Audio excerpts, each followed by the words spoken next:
Hello everyone. तो friends, आज के इस वीडियो में हम मोस्ट इम्पॉर्टेंट पीवाईक्यू डिस्कस करने वाले हैं, जो कि आपको बिहार एसएससी या फिर बिहार पुलिस के एग्जाम में काफ़ी हेल्प करने वाला है। ठीक है, तो चलिए शुरू करते हैं वीडियो को। पहला क्वेश्चन है, प्रधानमंत्री ग्राम सड़क योजना कब आई थी? तो फ्रेंड्स, ये जो प्रधानमंत्री ग्राम सड़क योजना है, 2000 में आई थी। ठीक है। सेकेंड क्वेश्चन है, स्वर्णिम चतुर्भुज योजना में कौन कौन से शहर आते हैं? तो फ्रेंड्स, एक काफ़ी बार रिपीट हुआ सवाल है कि स्वर्णिम चतुर्भुज जो योजना है उसमें कौन कौन से शहर आते हैं। तो स्वर्णिम चतुर्भुज में जाहिर सी बात है 4 शहर आएंगे। चतुर्भुज का मतलब आपको समझ पता है, जिसमें दिल्ली है, मुंबई है, चेन्नई है और कोलकाता है। ठीक है। तीसरा सवाल है, सबसे लंबा राष्ट्रीय राजमार्ग कौन है? तो सबसे लंबा राष्ट्रीय राजमार्ग की अगर मैं बात करूं तो वो है NH-44, नेशनल हाईवे 44 जो है वो भारत का सबसे लंबा राष्ट्रीय राजमार्ग है, जो कि जम्मू कश्मीर से कन्याकुमारी तक जाती है। ठीक है, जम्मू कश्मीर के श्रीनगर से कन्याकुमारी तक ये शहर जाता है, ये सड़क जाती है। ठीक है। और इसका पुराना नाम भी अगर कभी कभी आपसे पूछ ले कि NH-44 का पुराना नाम क्या था, तो NH-44 का पुराना नाम था NH-7। ठीक है, इस बात को आप ध्यान रखिएगा। अगला सवाल है, भारत का सबसे ऊंचा जलप्रपात कौन है? सबसे हाईएस्ट वाटरफॉल की अगर मैं बात करूं तो है कुंचिकल जलप्रपात, जो कि कर्नाटक में है, वराही नदी पर। इस बात को भी आप याद रखिएगा, मैं बोल रहा हूं तो उसको आप लिख लीजिए कि कुंचिकल वाटरफॉल जो है वो वराही रिवर पर है और कर्नाटक राज्य में है। ठीक है। नेक्स्ट क्वेश्चन है, भारत का सबसे चौड़ा जलप्रपात कौन सा है, यानी कि कौन सा वाटरफॉल है जिसका विड्थ जो है सबसे ज्यादा है? तो वह चित्रकूट, जो कि छत्तीसगढ़ राज्य में पड़ता है। ठीक है। तो 3 इंपॉर्टेंट वाटरफॉल है जो हर एग्जाम में आपसे पूछता है, तो आप याद रखिएगा। जोग या गरसोप्पा जो वाटरफॉल है वो कर्नाटक राज्य में शरावती नदी पे। ठीक है। सेकंड है दूध सागर वाटरफॉल, जो कि गोवा राज्य में है, और धुआंधार वाटरफॉल है जो कि मध्य प्रदेश में। ठीक है, इसको आप याद रखिएगा, काफी इंपॉर्टेंट है। नेक्स्ट क्वेश्चन है, भारत में सबसे ज्यादा कौन सी मिट्टी पाई जाती है? तो फ्रेंड्स, भारत की जो मिट्टी है ना उसे आईसीएआर ने 8 कैटेगरी में जो है वो बांटा है। कितने कैटेगरी में बांटा है? 8। ठीक है। और 8 में से सारे आपको नहीं पढ़ने हैं, 4-5 इंपॉर्टेंट होते हैं, वो आपको याद करना होता है। तो भारत में सबसे ज्यादा कौन सी मिट्टी पाई जाती है? तो है जलोढ़ मृदा। ठीक है, सबसे ज्यादा कौन सी मिट्टी है? जलोढ़ मृदा। ये भारत में सबसे ज्यादा पाई जाती है, जिसे इंग्लिश में एलुवियल सॉइल हम बोलते हैं। ठीक। अगर मैं बात करूं कि जो जलोढ़ मृदा है इसे खादर और बांगर में फर्दर हम डिवाइड करते हैं। मतलब जलोढ़ मृदा जो है वो 2 प्रकार की होती है, एक होती है खादर, दूसरा होती है बांगर। जो नदी के साइड में जो बगल में होती है उसे हम खादर बोलते हैं, या फिर न्यू एलोवियल सॉइल, नया जलोढ़ मृदा भी खादर को बोलते हैं। अब बांगर को बोलते हैं पुराना जलोढ़ मृदा या फिर मिट्टी। ठीक है, इतनी बातें आपको पता होनी चाहिए। नेक्स्ट क्वेश्चन है, काली मिट्टी को और किस नाम से जाना जाता है? तो फ्रेंड्स, काली मिट्टी को हम रेगुर के नाम से जानते हैं। रेगुर मिट्टी और काली मिट्टी एक ही नाम है। ठीक है। कपास के लिए सबसे उपयुक्त जो मिट्टी है वो भी काली मिट्टी ही होती है। काजू के लिए आपसे बार बार रिपीट करके सवाल पूछता है कि काजू की खेती के लिए कौन सी मिट्टी सबसे उपयुक्त होती है? तो काजू की खेती के लिए सबसे उपयुक्त जो मिट्टी वो है लैटेराइट मिट्टी। ठीक है, तो इसको आप याद रखेंगे। नेक्स्ट क्वेश्चन है, गरीबी उन्मूलन की बात किस पंचवर्षीय योजना में की गई थी? तो फ्रेंड्स, अगर हम बात करें गरीबी उन्मूलन की, तो इसकी बात की गई थी 1974 के 5वीं पंचवर्षीय योजना में। ठीक है, तो इसको आप याद रखिएगा। नेक्स्ट क्वेश्चन है, जवाहर रोजगार योजना की शुरुआत कब हुई थी? तो फ्रेंड्स, जवाहर रोजगार योजना की शुरुआत होती है 1989 में, 1989 में। अगर आपसे पूछ ले कि ये किस पंचवर्षीय योजना में आया था, तो 7वीं पंचवर्षीय योजना में जवाहर रोजगार योजना की बातें की गई थी, तो इसको आप याद रखिएगा।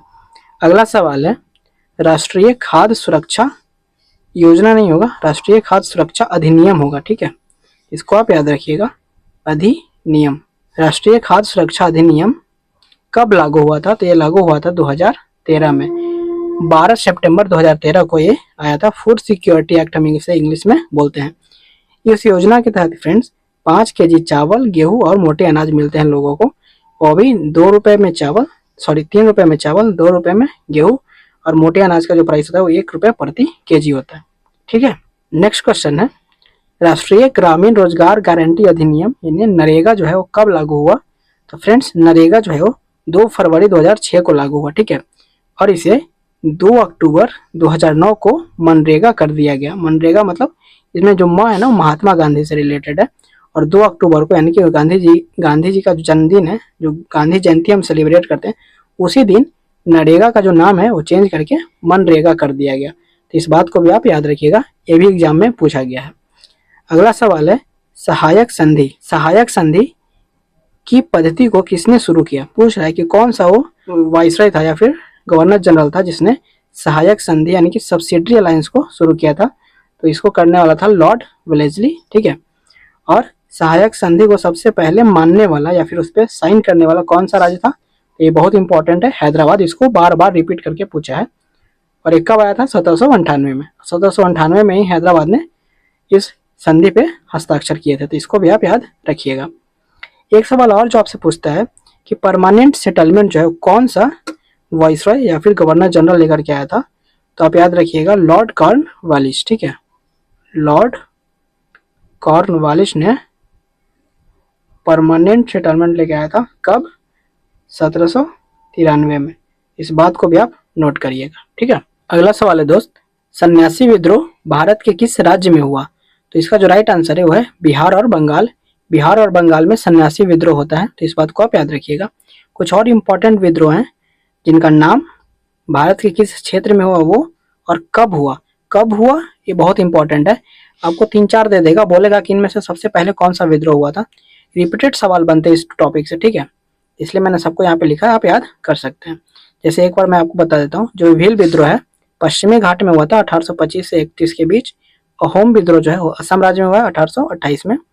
बहावी आंदोलन बिहार और यूपी में हुआ है और इसके नेता का नाम आपको याद रखना होगा सैयद अहमद, क्योंकि इनसे सवाल बना इसलिए मैं यहाँ पे लेकर के आया हूँ 1831। संथाल विद्रोह जो है वो बंगाल और बिहार में हुआ है। इसके नेता सिद्धू और कान्हू है, बहुत ज़्यादा इंपॉर्टेंट है, बार बार रिपीट हुआ है सवाल 1855 से 1856 में। और मुंडा विद्रोह जो कि झारखंड में हुआ, नेता थे बिरसा मुंडा। इनका नाम आपने काफ़ी बार सुना होगा, बचपन से इनके बारे में जानते हैं। भगवान बिरसा मुंडा को 1899 से 1900 के बीच में ये विद्रोह हुआ था, ठीक है। तो आप याद रखिएगा कौन सा विद्रोह भारत के किस क्षेत्र में हुआ, टाइम जरूर याद रखिएगा। इन दोनों के नाम आपको पता होने चाहिए, ठीक है।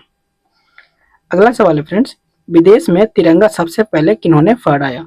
मतलब भारत से बाहर तिरंगे झंडे को सबसे पहले किन्होंने फहराया सवाल पूछता है। तो इनका नाम आपको पता होना चाहिए, भिखाजी रुस्तम कामा, ठीक है। जर्मनी के एक शहर है स्टुटगार्ट, उस शहर में इन्होंने 1907 में तिरंगा झंडा को सबसे पहले फहराया था। रिपीटेड क्वेश्चन है, इसको आप इग्नोर मत करिएगा। नेक्स्ट क्वेश्चन है, गोलमेज सम्मेलन के दौरान इंग्लैंड का प्रधानमंत्री कौन था? तो जो गोलमेज सम्मेलन होता है, टोटल 3 गोलमेज सम्मेलन होता है, ठीक है। इसको याद रखिएगा। पहला होता है 1930, फिर 1931 और 1932। ये 3 गोलमेज सम्मेलन होता है, ठीक है। उस समय इंग्लैंड का प्रधानमंत्री था जेम्स रैमजे मैकडोनाल्ड। इसका नाम आप याद रखिएगा। सवाल पूछता है आपसे यहाँ पर कि कांग्रेस किस गोलमेज सम्मेलन में हिस्सा लेती है? तो कांग्रेस सिर्फ दूसरे गोलमेज सम्मेलन में हिस्सा लेती है। इस बात को आप नोट करिएगा। फिर पूछता है कि तीनों गोलमेज सम्मेलन में पार्टिसिपेट करने वाले कौन व्यक्ति थे? तो बी.आर. अम्बेडकर। बी.आर. अम्बेडकर जो है वो तीनों गोलमेज सम्मेलन में हिस्सा लेते हैं। इस बात को आप नोट करते हुए चलेंगे, ठीक है। नेक्स्ट क्वेश्चन है, साइमन कमीशन भारत कब आया था? तो फ्रेंड्स साइमन कमीशन जो है वो फरवरी 1928 में भारत आया था। इस बात को आप याद रखिएगा। असहयोग आंदोलन क्यों बंद किया गया? फ्रेंड्स असहयोग आंदोलन को बंद करने का जो कारण था ना वो है चौरी चौरा का कांड। होता क्या है कि असहयोग आंदोलन की शुरुआत 1920 में होती है, ठीक है। और 11 फरवरी 1922 को इसे बंद कर दिया जाता है। क्यों? क्योंकि 5 फरवरी 2022 को चौरा चौरी हत्याकांड हो जाता है, जिसमें पुलिस वाले को जो है मतलब पुलिस स्टेशन में ही जला दिया जाता है। इस बात से गांधी जी नाराज हो जाते हैं, क्योंकि वह हिंसा को मानते हैं। बोलते हैं कि हिंसा किसी भी प्रकार का हो और किसी के भी तरफ से हो वो जायज नहीं है। और इसी की वजह से गांधी जी ने चौरी चौरा को मतलब एक रीजन मानते हुए 11 फरवरी को असहयोग आंदोलन को बंद कर देते हैं, ठीक है। तो आपको यहाँ से क्या पॉइंट याद रखना है कि असहयोग आंदोलन शुरू कब हुआ? 1920। बंद कब हुआ? 11 फरवरी 1922। क्यों बंद हुआ? चौरी चौरा के कांड के कारण। चौरी चौरा का कांड कब हुआ? 5 फरवरी 1922, ठीक है। तो इतनी बातें आपको पता होनी चाहिए।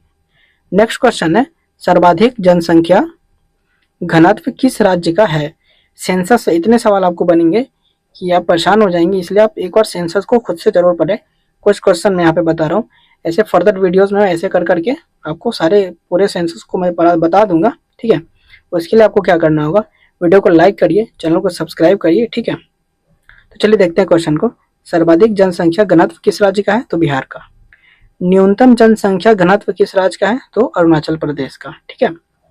सर्वाधिक ग्रामीण जनसंख्या प्रतिशत वाला राज्य कौन है, तो हिमाचल प्रदेश। हिमाचल प्रदेश के जो 90% लोग हैं वो गांवों में रहते हैं, ठीक है। सेकंड नंबर पे कौन है, बिहार, जिसके 89.3% लोग गांव में रहते हैं। सर्वाधिक नगरीय जनसंख्या वाला राज्य पूछ ले, देखिए यहाँ पे परसेंट पूछ रहा है, ठीक है। यहाँ पे सिर्फ नंबर्स पूछ रहा है, तो इसको बात को आप ध्यान रखिएगा। वैसे ही ग्रामीण है, ये शहरी है, अलग है क्वेश्चन, लेकिन फिर भी अब कभी कभी क्या होता है, पूछ लेगा आपसे कि सर्वाधिक नगरीय जनसंख्या प्रतिशत वाला राज्य कौन है, तब आपका आंसर हो जाएगा गोवा, ठीक है। लेकिन सर्वाधिक नगरीय जनसंख्या वाला राज्य तब महाराष्ट्र, क्योंकि इसके 5 करोड़ से लोग ज्यादा गाँवों में, शहरों में रहते हैं, ठीक है। सर्वाधिक जनसंख्या प्रतिशत वाला राज्य तो गोवा, क्योंकि 62% लोग इसके शहर में रहते हैं, ठीक है। कम जनसंख्या है, इसका 62% भी मुश्किल से होगा, तो कुछ लाख ही हो पाएगा, ठीक है। इस वजह से ये नंबर 1 पे। आई होप कि दोनों चीज आपको क्लियर हो गई होंगी। एक बार आप आराम से इसको देखिएगा, आप समझ जाएंगे क्या मैं आपको बताना चाह रहा हूँ। नेक्स्ट क्वेश्चन है, महान विभाजक वर्ष किसे कहते हैं। तो फ्रेंड्स 1921 का जो सेंसस हुआ था, उस टाइम पे जो भारत की जनसंख्या है -0.31% से क्या होती है, वो घट जाती है। ऐसा कभी नहीं देखने को मिला, हमेशा जनसंख्या क्या होती है कि भारत की बढ़ती रही है, लेकिन 1921 के सेंसस में ये जनसंख्या घट गई थी। ये जो 0.31% है वो करीब 76 लाख के आसपास लोग जो है वो कम हो गए थे, ठीक है। इसलिए इसे महान विभाजक वर्ष कहते हैं। 1911 से 1921 के बीच जनसंख्या बढ़ने की बजाय घट गई थी, ठीक है। तो इसलिए काफी इंपॉर्टेंट है, इसको याद रखिएगा।